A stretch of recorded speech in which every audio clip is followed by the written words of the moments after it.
Assalomu alaykum. Bu yana men. Allohning salomi bo'lsin sizlarga. Mana xo'jayinim bugun shamolku, shabadaku deb suv qo'yapti. Mana uzumga qo'ydi hozir.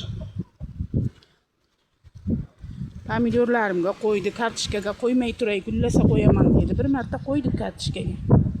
Mana pomidorlar. Mana. Qarang. Kecha yotqizdirib chiqqandan keyin bir 10 kunlar o'tdi-yu, hisoblab borayotsangiz. Qanaqa dori sepasiz, deyqan mama deb so'rabdi bir kun bir uka singillarim.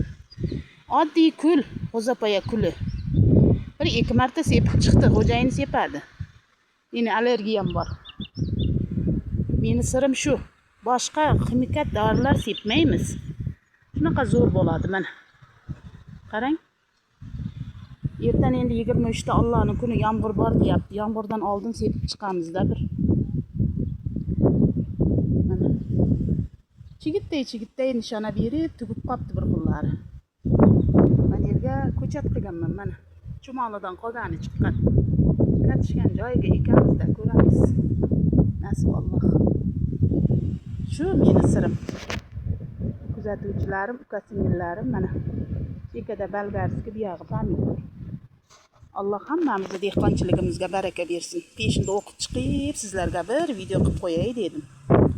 Oddiy g'o'zapaya kulini sepsangiz, foydasini bilaverasiz. Xayr, omon bo'ling, yaxshi kunda ko'rishaylik.